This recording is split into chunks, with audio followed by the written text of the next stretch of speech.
ବିଦ୍ୟୁତ୍ ଆଘାତରେ ଜଳିଗଲା ଦୁଇ ହାତ। ବିଦ୍ୟୁତ୍ ଆଘାତରେ ଦୁଇ ହାତ ହରାଇ ସାରା ଜୀବନ ପଙ୍ଗୁ ହୋଇଗଲେ ମୀର ରୋଶନ। ଯିଏ ଦିନ ପରିବାରର ଚଳାଇବା ପାଇଁ ସମସ୍ତ ବୋଝକୁ ନିଜେ ମୁଣ୍ଡାଇ ଚାଲୁଥିଲା, ସେ ଆଜି ସବୁଦିନ ପାଇଁ ପରିବାର ଉପରେ ବୋଝ ହୋଇଯାଇଛି। ଏଇଭଳି ଏକ ହୃଦୟ ବିଦାରକ ଘଟଣା ଘଟିଛି ଦଶରଥପୁର ବ୍ଲକ ଗୋପାଳପୁର ପଞ୍ଚାୟତରେ।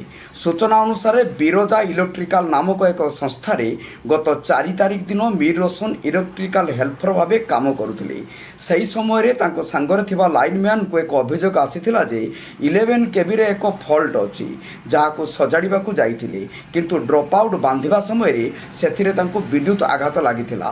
ଫଳରେ ତାଙ୍କର ଦୁଇଟି ଯାକ ହାତ କାନ୍ଧରୁ ତଳକୁ ଜଳି ଯାଇଥିଲା।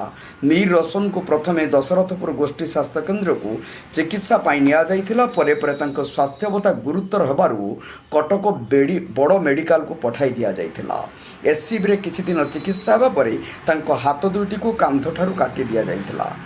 ମିଶ୍ର ତାଙ୍କ ପରିବାରର ଏକମାତ୍ର ରୋଜଗାରକ୍ଷମ ବ୍ୟକ୍ତି ହୋଇଥିବା ବେଳେ ସେ ପରିବାର ପାଇଁ ବୋଝ ହୋଇଯାଇଛନ୍ତି।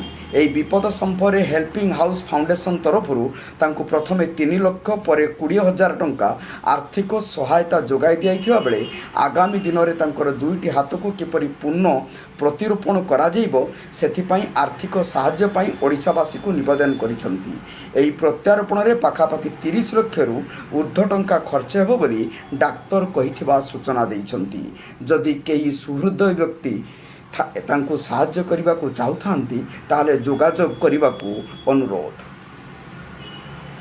एक दिन इनसीडेंट है से गोटे पिलाटी अच्छी जे भोई बोलिके तो सी ताकू डाकिकी नहीं गला जेहेतु पाखु गोटे नोटिफिकेशन आसूसी जो नोटिफिकेशनटा आमर जमी कल करती आमर ट्रांसफॉर्मर खराब है कि आम घर लाइन टी खराब है खुंटी आम कल करूँ गोटे कल सेंटर रू से नोटिफिकेशन पठेले एठिकी जो पिला पठेले जो व्हाट्सएप ग्रुप अच्छी व्हाट्सएप ग्रुप को पठेला पर से जार लाइनमैन जी था भोई बोलिकी से तार लाइनमैन दायित्व था से तार हेल्पर को डकईकी नहीं कम करने गला गला पर से आम भाई को जबरदस्ती जेहेतु से हूँ मिस्त्री हूँ माने ये हूँ हेल्पर से निर्देश दे तू चढ़ी कम कर बोलिकी।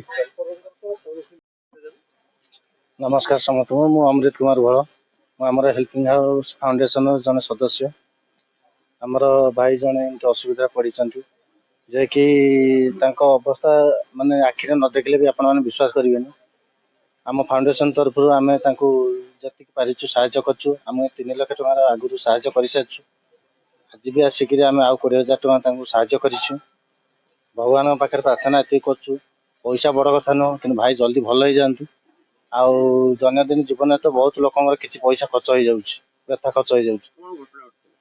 घटना कौन से इलेक्ट्रिक काम करती से खुंटी उपर चढ़ी 11 केवी तार हाथ लगे दी हाथ नष्ट हो जाता जहाँफल कि डॉक्टर काटिया बाध्य आउ से हाथटा माने हाथ लगे सर्जरी लगे से बहुत पैसा दरकार मैं 20-30 लाख पाखापाखि दरकार जहाँकि भाई रोजगार जी प्रति सक्षम नुह सी खर्च करने से आम समस्ते जदि एकाठी हाथ बढ़ेगा भाई निश्चिंत बहुत जल्दी ऑपरेशन सक्सेस हम भाई आम सागर ठिया।